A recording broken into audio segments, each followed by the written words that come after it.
Hello friend, आज हम पढ़ेंगे कि जंतु ऊतक क्या होते हैं। पिछली वीडियो में हमने पढ़ा था कि पादप ऊतक क्या होते हैं, उनके प्रकार क्या है।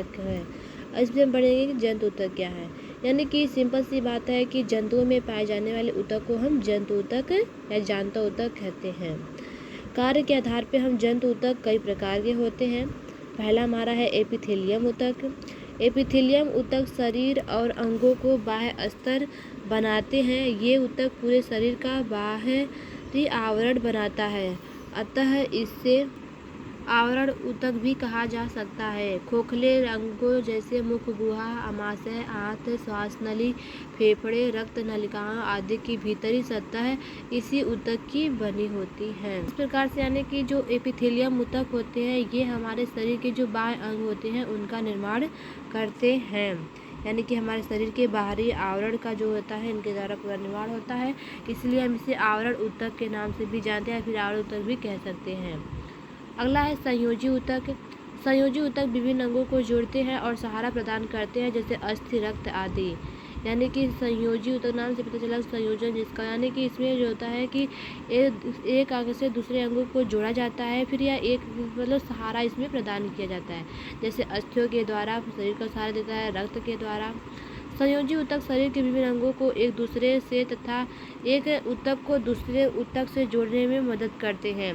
ये ऊतकों के बीच के स्थान को भरने, दृढ़ता प्रदान करने में भी सहायक होते हैं। संयोजी ऊतक कई प्रकार के होते हैं। यानी कि संयोजी ऊतक जो होते हैं हमारे शरीर में जो यानी कि ऊतक होते हैं उन्हें एक ऊतक से दूसरे ऊतक में जोड़ने का कार्य करते हैं, जिसके प्रकार से यानी कि ऊतकों के बीच में जो खाली स्थान रहता है वह भर जाए, और वह भर जाता है तो उस ऊतक को और मजबूती प्रदान हो जाती है। अगर संयोजी ऊतक के देखने के प्रकार है कि अंतरालीय ऊतक है। अंतरालीय ऊतक में त्वचा के नीचे पेशियों के बीच बीच में तथा रक्तवाहिनियों तथा तंत्रिकाओं के चारों ओर पाए जाते हैं। यानी कि अंतरालीय ऊतक जो होते हैं ये हमारी त्वचा के नीचे होते हैं और पेशियों के बीच बीच में तथा रक्तवाहिनियों के तंत्रिकाओं के यानी कि उनके चारों ओर पाए जाते हैं। दूसरा है अस्थि तथा उपास्थि। अस्थि सबसे कठोर ऊतक होता है। इसमें कैल्शियम तथा खनिज पाया जाता है, जिससे इसमें दृढ़ता आ जाती है। यानी कि अस्थि ऊतक जो होते हैं यानी कि अस्थियाँ जो तथा उपास्थियाँ जो होती हैं इसमें ये अस्थि सबसे कठोर वाला ऊतक होता है, क्योंकि यह कैल्शियम और खनिज इसमें पाया जाता है।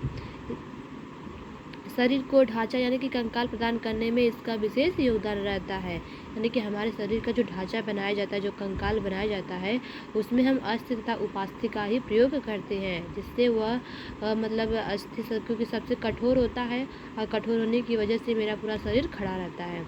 जबकि उपास्थि लचीला होता है, जैसे बाह्य कण उपास्थि का बना होता है। यानी कि अस्थियाँ जो होती है सबसे कठोर होती हैं, लेकिन उपास्थियाँ जो होती हैं वह लचीला होती है, जिससे हमारे शरीर के बाह्य कण जो होते हैं उनका बना होता है। यानी कि हमारे कान का जो बाह्य कण होता है वो उपास्थि का बना होता है, यानी कि उसे नचले में देखते हैं तो मुड़ जाता है बार बार। रक्त एकमात्र ऊतक है जो तरल अवस्था में होता है, अतः इसे तरल संयोजी ऊतक कहते हैं। रक्त का तरल भाग प्लाज्मा होता तथा इसमें 3 प्रकार की रक्त कणिकाएं पाई जाती हैं, लाल रक्त कणिका, श्वेत रक्त कणिका तथा प्लेटलेट्स। यानी कि रक्त हमारा भी एक प्रकार से क्या है, ऊतक ही है, लेकिन ये तरल अवस्था में पाया जाता है, इसलिए हम इन्हें तरल संयोजी ऊतक के नाम से जानते हैं। रक्त का जो तरल भाग होता है उसे प्लाज्मा जो होता है उसमें 3 प्रकार की रक्त कणिकाएं पाई जाती हैं। यानी कि हमारे रक्त में जो प्लाज्मा होता है उसमें 3 प्रकार की रक्त कणिकाएं पाई जाती हैं। पहला लाल रक्त कणिका है, दूसरा श्वेत रक्त कणिका है और तीसरा प्लेटलेट्स है।